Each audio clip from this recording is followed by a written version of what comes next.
Halo semuanya, selamat datang kembali di channel kami, Inside of Consulting Indonesia. Kalau perusahaan kalian punya rencana untuk impor produk makanan atau snack dari luar negeri ke Indonesia, maka video ini wajib kamu tonton sampai habis. Seperti yang kita tahu, Indonesia adalah negara dengan populasi muslim terbesar di dunia. Oleh karena itu, sertifikasi halal bukan lagi menjadi pilihan, tapi wajib atau mandatory bagi produk yang ingin dipasarkan di Indonesia. Aturannya serius dan diawasi oleh badan resmi di Indonesia yang bernama BPJPH. Terus apa pengaruhnya buat bisnis kita? Yuk kita bedah lebih lanjut di video ini. Sebenarnya, ngurus sertifikat halal itu bukan cuma taat soal aturan saja, tapi ada 3 kartu as yang harus dimiliki. Pertama, kepercayaan konsumen. Mayoritas masyarakat Indonesia biasanya cek logo halal dulu sebelum mereka beli produk tersebut. Kedua, akses pasar. Tanpa sertifikat halal, produk tidak bisa dijual secara legal di market Indonesia. Ketiga, nilai brand.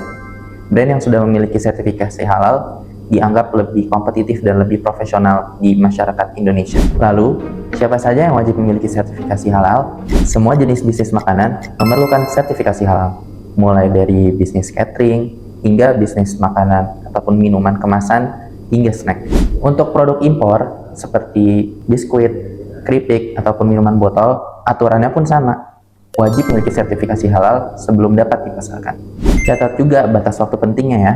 Untuk produk lokal, makanan dan minuman, sertifikasi halal sudah harus wajib dari tanggal 17 Oktober 2024 kemarin. Untuk produk impor, makanan dan minuman, pemerintah memberi waktu sedikit lebih lama, tapi hanya sampai 17 Oktober tahun 2026. Lewat dari tanggal itu, semua produk makanan dan minuman tidak bisa masuk ke pasar Indonesia jika tidak memiliki sertifikasi halal.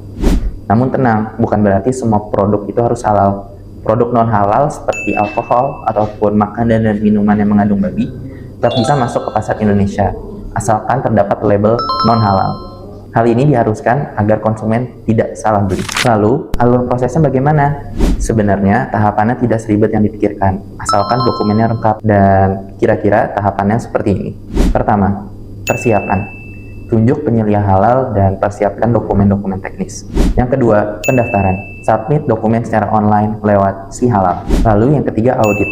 Lembaga penyelia halal atau LPH akan mengecek secara langsung fasilitas produksi Anda. Lalu yang keempat, ada sidang fatwa.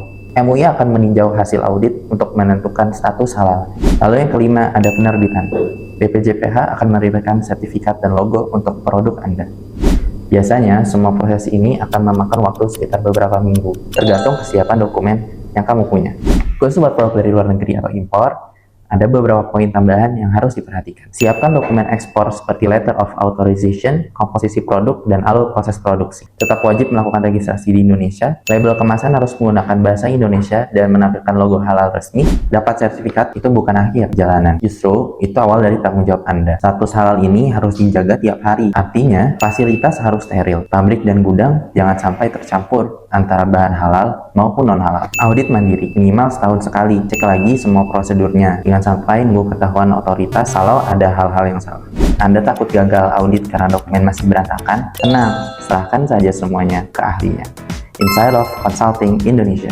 Kenapa harus Inside of? Karena kami sudah bergerak sejak tahun 2016 dan sudah sukses menangani lebih dari 1000 registrasi produk. Tim Inside of akan mendampingi Anda secara langsung, mulai dari perapihan berkas, simulasi persiapan audit, sampai sertifikat halal resmi benar-benar terbit di tangan Anda. Yuk konsultasikan kebutuhan halal Anda, bisnis aman, hati pun tenang. Saya Faiz, sampai jumpa di video berikutnya.